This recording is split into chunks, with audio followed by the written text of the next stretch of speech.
सदैव सनातन धर्म की आज की आनंद की जय। श्रीमद् रामचरित्र पाठ की जय हो। जय जय श्री राधे। जब कीर्तन बोले, बोलने वाला पहला बोले, सुन करके उसकी आवाज में अगर यदि हो सके तो बोले तो सबको आनंद आ। बोलने वाला के साथ में सभी समूह, जैसे रामचरितमानस में हम लोगों ने समूह पाठ किए, ऐसे समूह कीर्तन करें, वो एक और बात आती है। और एक बोले उसके साथ में स्वर मिला करके बोले, उसका आनंद अलग होता है। ये आनंद लेने का वस्तु है। पाठ, संकीर्तन, शब्द इत्यादि जो हम लोग करते हैं, श्रवण करते हैं, गायन करते हैं, उसको गायन को श्रवण करना भी एक बहुत अमूल्य जैसे लगता है। केवल गायन से नहीं काम बनता, श्रवण में अगर यदि रुचि हो तो गायन में मिठास दिखाई पड़ती है। श्रवण में अगर यदि रुचि नहीं है तो गायन भी इतना आनंद देने लायक नहीं। हम लोग सुंदरकांड का पाठ ससुर सब मिल करके किया, ये सबके हित के लिए है। समूह जिसकी जो मनोकामना है, जिसके अंतःकरण में जो भावना हो, उसके तद्रूप ये फल देने योग्य होता है। इसीलिए इसको सुंदर कहा। सुंदर कांड तो क्या है? कांड का तात्पर्य है युद्ध। अब कांड कर्म को भी कहा गया है। जैसे हमारे यहाँ कर्म कांड कहा, कर्म कर्म करो, उस कर्म को सुचारू करो, ऐसे कर्म कांड। पठन पाठन, पाठन क्या है? पठन तो ठीक है, पाठन माने अंतरंग करना। पाठन केवल पढ़ना ही नहीं, उसको अंतर, उसको पाठन कहते हैं। पठन पाठन। अरे एक स्वाध्याय होती है। स्वाध्याय क्या है?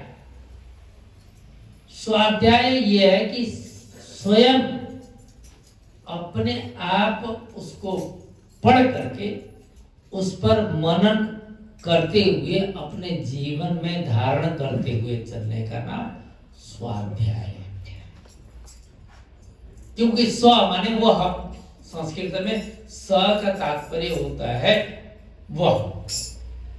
अध्याय, स्वाध्याय, स्व माने अपने आप में से उसको अपने अंतःकरण में प्रविष्ट कराया जो जा रहा है, उसको स्वाध्याय बोलते हैं। इसलिए श्रवण के साथ में मनन और निधिध्यासन, ये शास्त्रों में उल्लेख है। हम लोग बहुत से, आज मैं बता देता हूं आप लोगों को थोड़ा सा, बहुत सारे हमारे पंजाब में ये रिवाज है, पूर्व, ये हमारी तुम्हारी बनाई हुई रिवाज तो नहीं है, ये महापुरुषों के द्वारा बनाई हुई चीजें हैं। लेकिन इसको साइंस का रूप भी दिया जाता है। आप वहीं बैठ जाएं तो बड़ा अच्छा लगेगा। साइंस के सिस्टम को लेकर के भी ये अनुकूल, सानुकूल, मतलब अपने अनुकूल वाली चीज होती है। हमसे प्रश्न किया जाता है, कभी कभी कोई ऐसे कर्म होते हैं जिनमें पाठ करते समय सिर पर वस्त्र धारण करने, तिलक लगाते समय सिर पर वस्त्र धारण करना, अगर यदि वस्त्र अवेलेबल नहीं है तो हाथ धरना, ये साइंस प्रक्रिया नहीं है।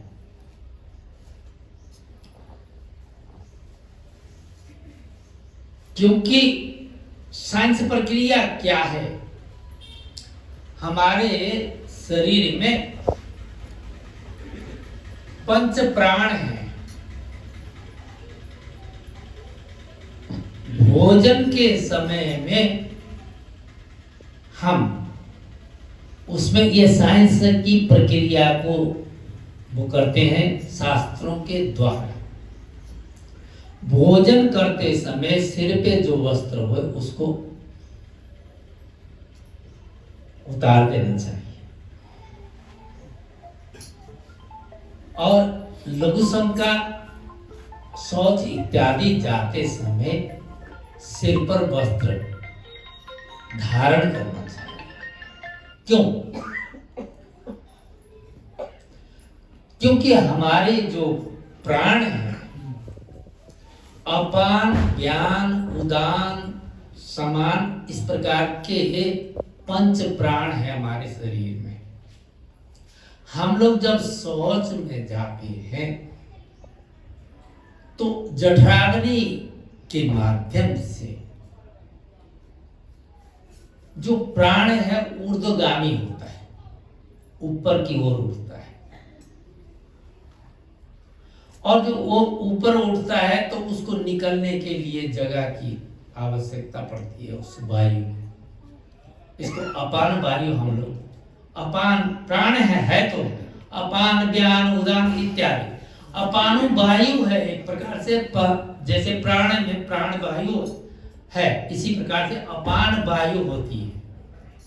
अगर यदि गैस पास न होए तो आदमी अपने आप को अस्वस्थ महसूस करता है, या पेट बिल्कुल एकदम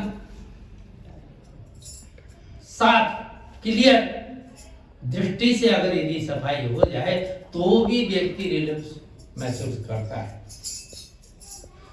ये जो अपान वायु ऊर्ध्वगामी होने से हमारे शरीर में, हमारे बॉडी में क्या क्या काम करता है।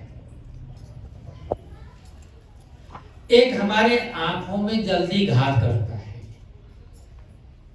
देखो, हमारे शरीर में अमृत भी है, हमारे शरीर में जहर भी है। पित्त की थैली अगर यदि ऑपरेशन के समय में उसमें से अगर यदि कोई बात आ जाए, बॉडी में उसका एक बूंद भी कहीं पड़ जाए तो शरीर बचेगा, ये संभावना नहीं। क्यों? पित्त में जहर होती है, इसलिए डॉक्टर बड़े सावधानी पूर्वक उस पित्त की थैली को बहुत इत्मीनान से उसको निकाल करके बाहर आपके शरीर से कर देते हैं। क्योंकि उसमें से अगर जरा भी आपके शरीर में कहीं पड़ गया उस समय तो जहर है। और अमृत भी है।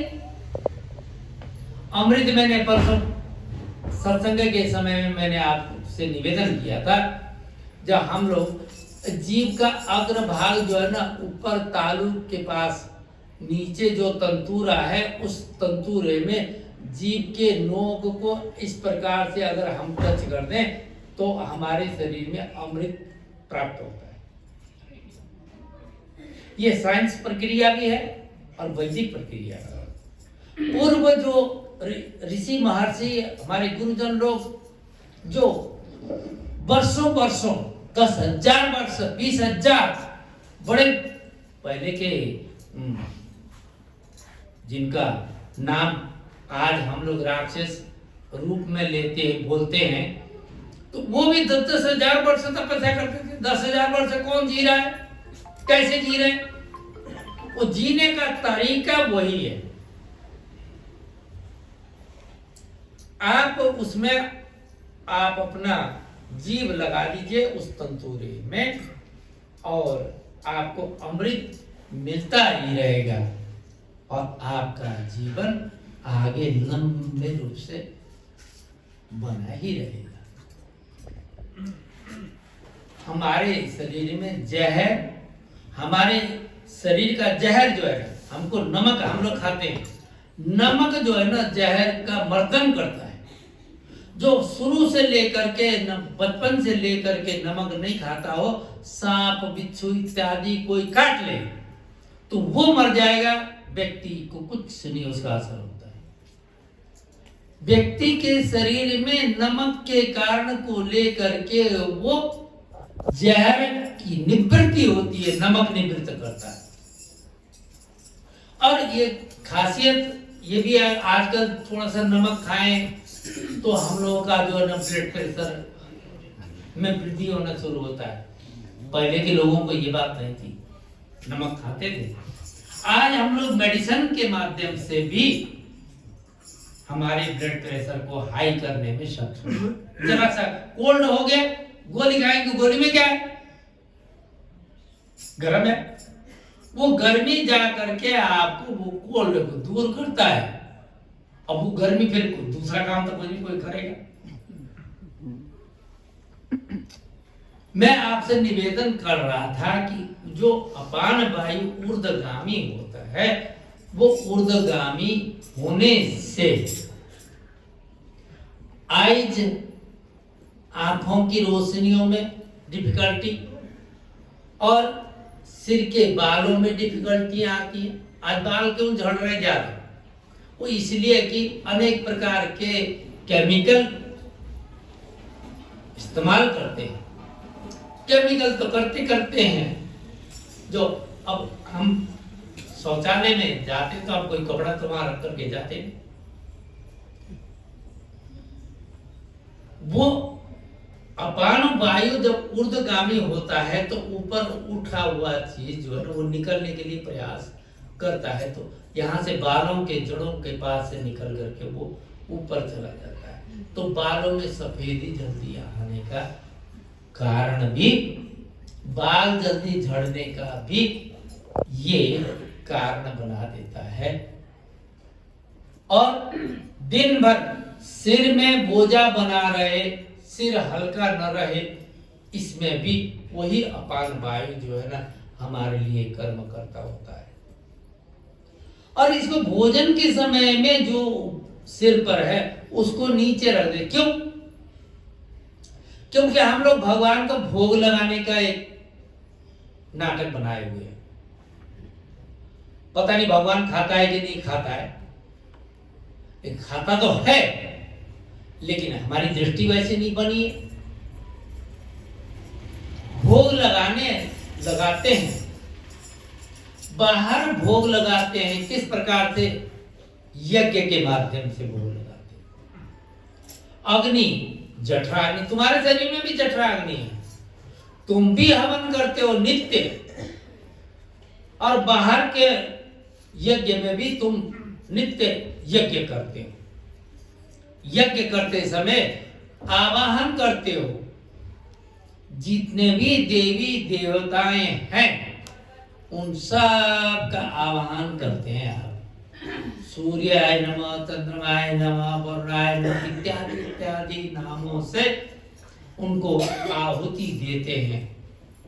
वो जो जिनका नाम लिया वो दिखते तो है नहीं, लेकिन उनको वो अग्नि के थ्रू, वो जो सुगंध के माध्यम से, अग्नि में जब डालते हो सामग्री, उसके सुगंध से उनको तृप्ति होती है, उनको प्राप्त होता है।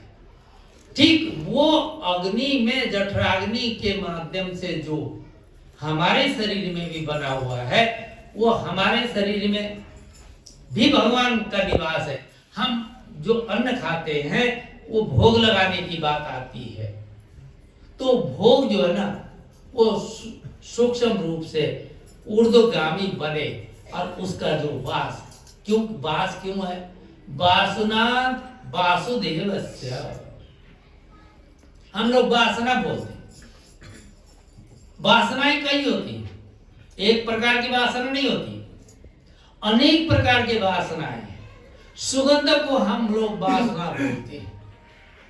उस सुगंध को ईश्वर प्राप्ति होए, इस प्रकार से हम आहुति बाहर देते हैं। और जब शौच इत्यादि जाते हैं, वो जब ऊर्ध्वगामी होता है, वो वासना अच्छी वासना नहीं होती है, वो ढका रहे, भगवान को प्राप्त न हो, इस उद्देश्य को लेकर के हम लोग सिर पर कपड़ा ढक करके रखते। एक पंथ दो काज करते, शरीर काया के लिए भी है और ईश्वरीय तथ्य के लिए भी है।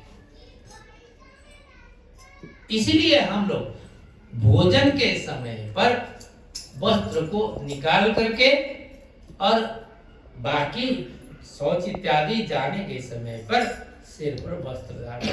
लघु शंका भी, क्योंकि इसमें अनेक प्रकार के जीव हमारे शरीर में से निकलते होते, अनेक प्रकार के विकृतियां निकलती होती हैं।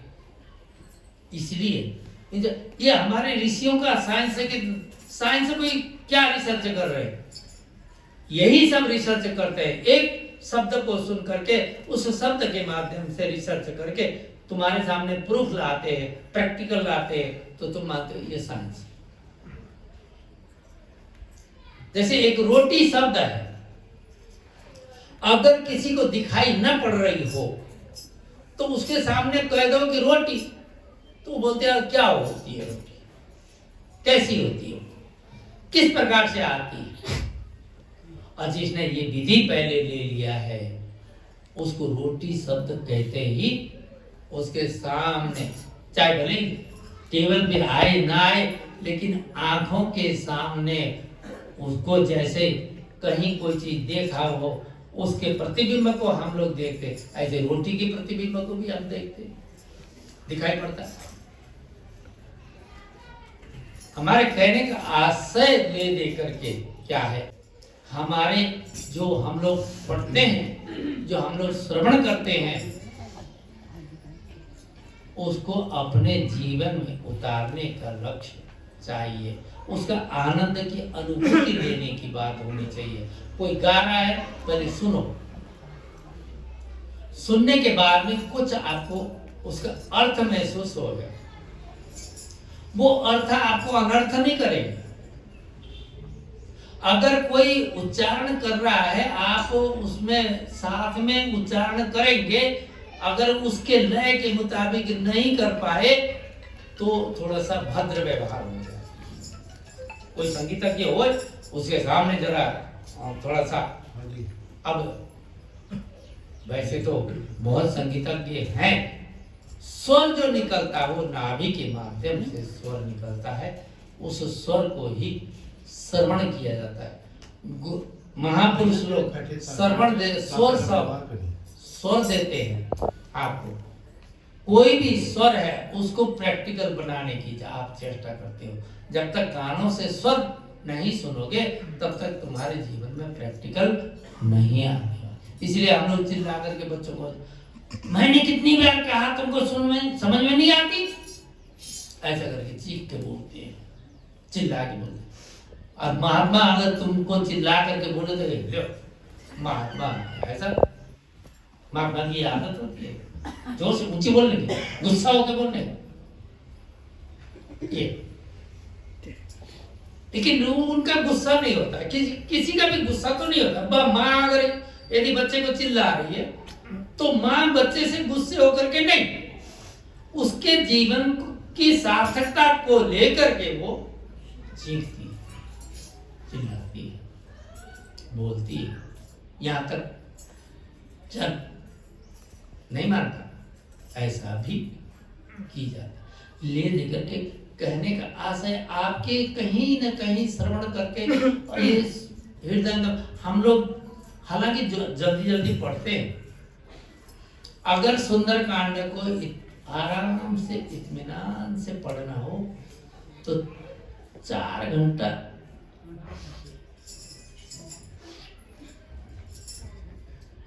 पढ़ाई कैसी होनी है, श्री रामचरितमानस।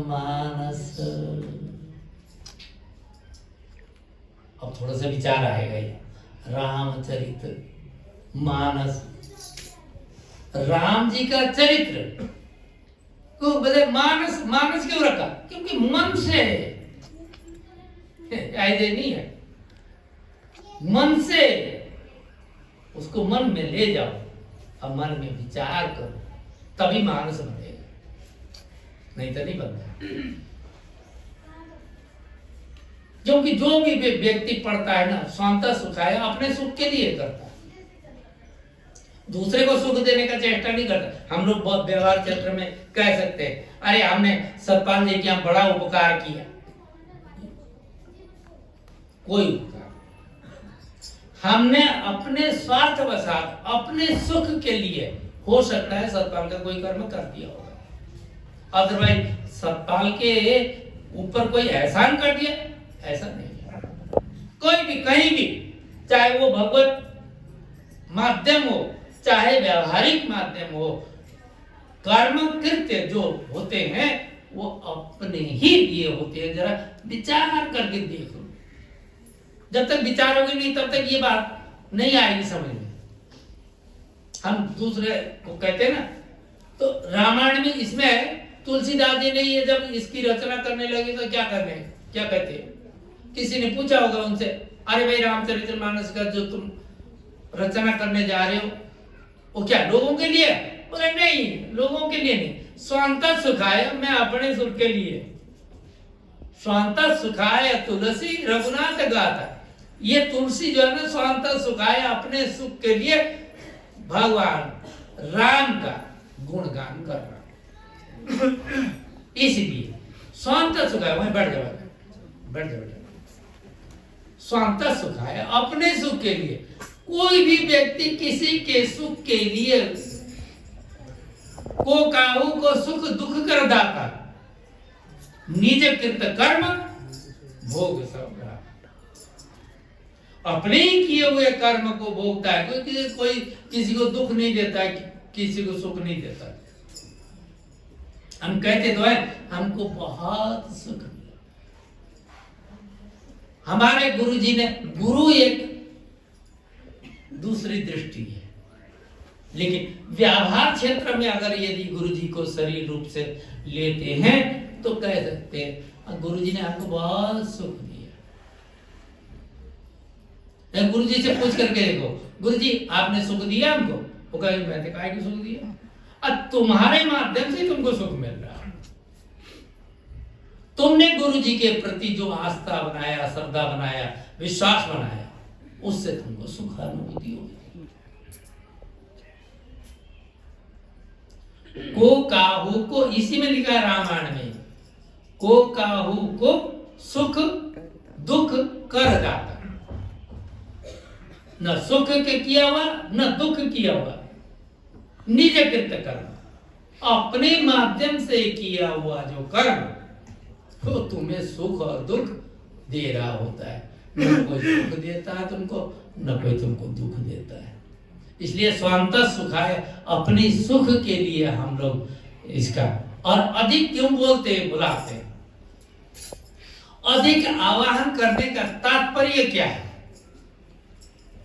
वो हम अपना सुख तो ले रहे हैं, बाकियों को भी ये सुख थोड़ा बांटे, सुख दे।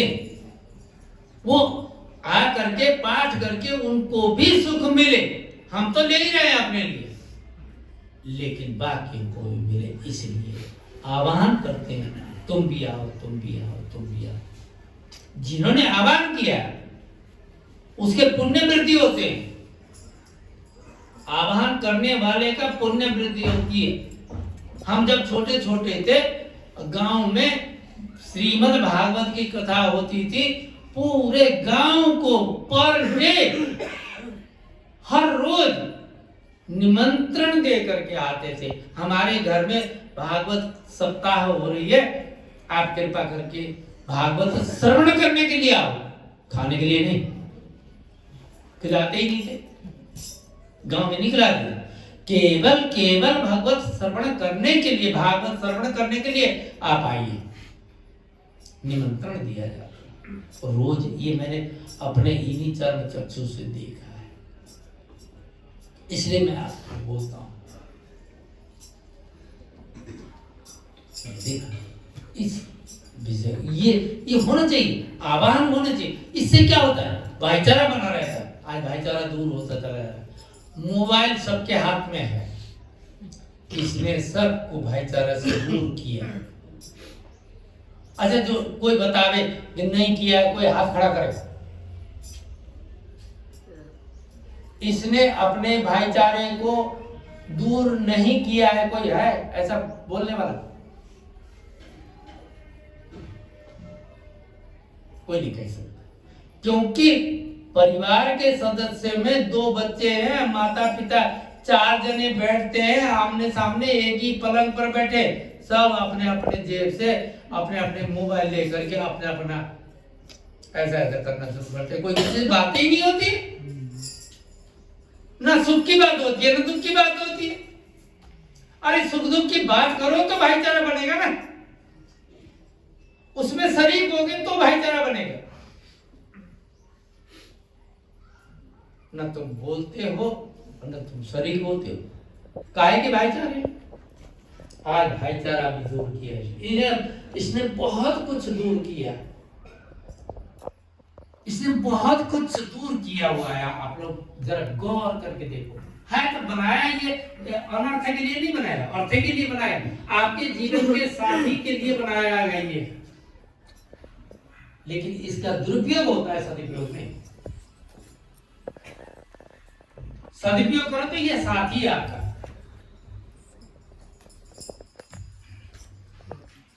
दुरुपयोग करते हैं लेकिन ये आपका बैरी बन गया। पहले सुनते थे जब शुरू में एक कहीं होता था किसी के, वो ज्यादा ही फोन में लगे रहते थे, कहते सौत घर में आई है, वो सौत सही बात ऐसा करके बोलते। मैंने सुना इसको सौत करके बोलते थे मोबाइल, अब सौत नहीं है, अब तो साथी हो गया। ना जी मतलब ही नहीं।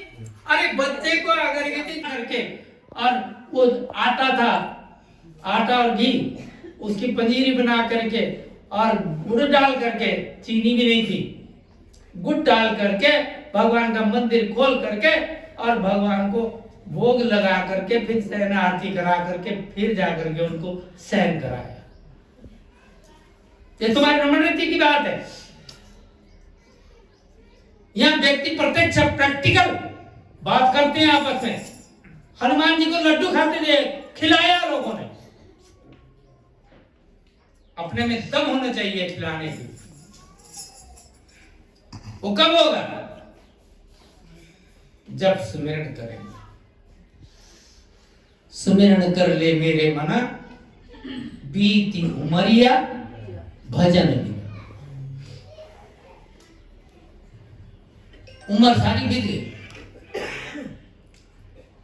चेतो उठ जाग मुसाफिर थे, बहुत समय से गाया जाता। भोर भई अब रहने कहा जो सोबत है, हम लोग सो ही रहे हैं और हम लोग ऐसे सो रहे हैं, इसके माध्यम से ऐसे सो रहे हैं यार, गजब कर रहे।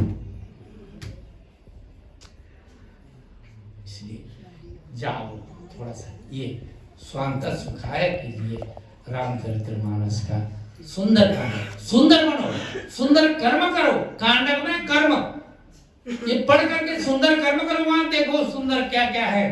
पढ़ जरा, इसका अर्थ सहित पढ़ो जरा, मालूम पड़ेगा तुम्हें। अब यार जल्दी में अर्थ तो नहीं बोला जा सकता है, इसको पढ़ करके इसका अर्थ देखो। अगर विशेष अर्थ देखना है तो रामचरितमानस का मानस क्यों से देखो, एक चौपाई के 10 अर्थ है, 10 अर्थ। फिर भी वो कहते हैं ये अभी कमी हुआ है इसका मानस को। देखो हम देखते सुनते कुछ नहीं, फलाना भैया अरे महाराज होती रहेगी की करना ही हो सारू की लेना हमने। अजी तो मस्तरा मस्ती में आग लगो बस्ती में है। आओ ठाकुर हमारे रमण बिहारी, हम है रमण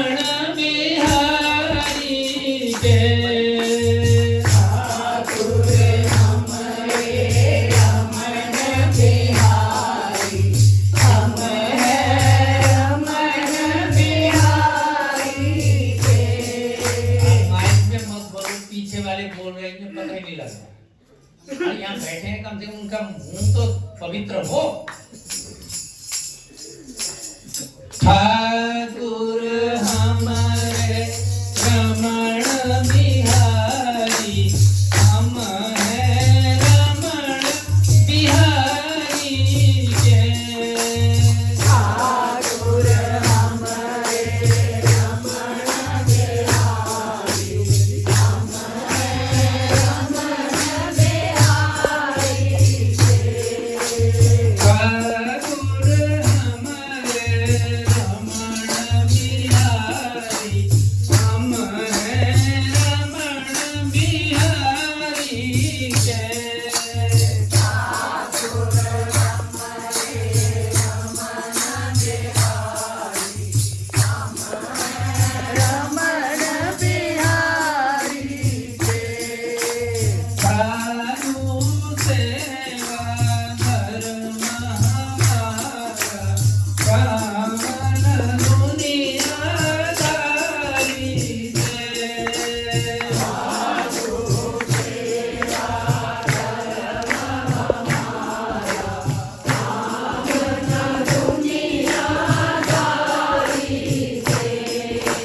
साधु सेवा धर्म हमारा, कामन दुनियादारी से।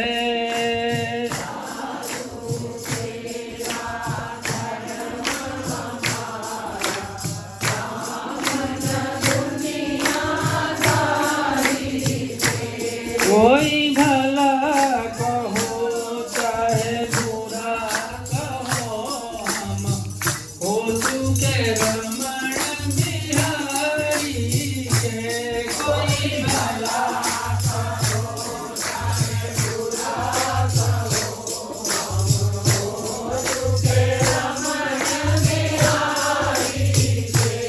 कोई भला कहो चाहे बुरा कहो, हम हो चुके रमण बिहारी के। कोई भला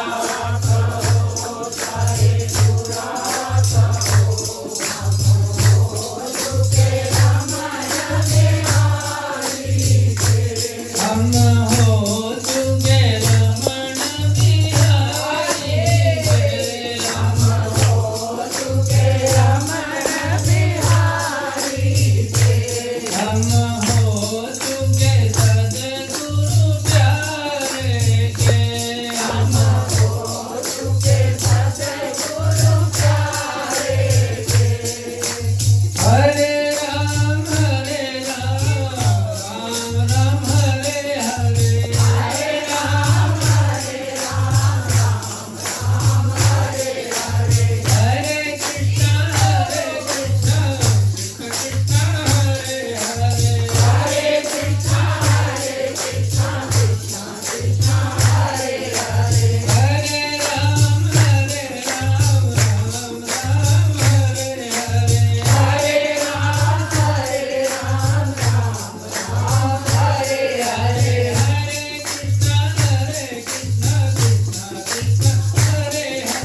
रंग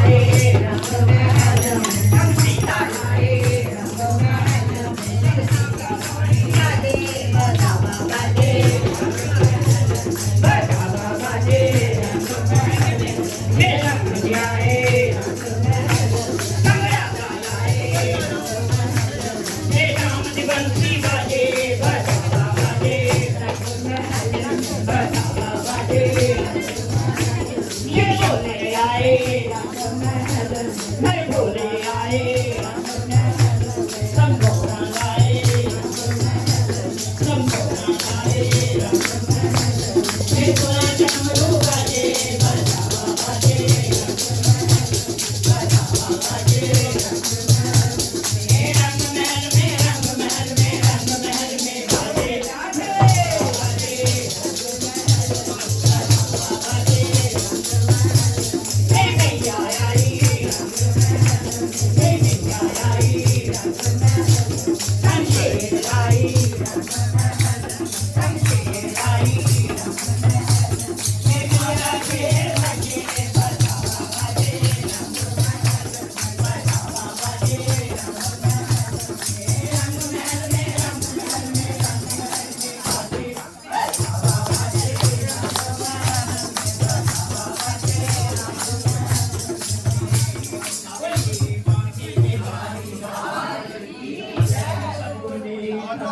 जय हो रमणेती धाम की जय हो राशि मोत की जय हो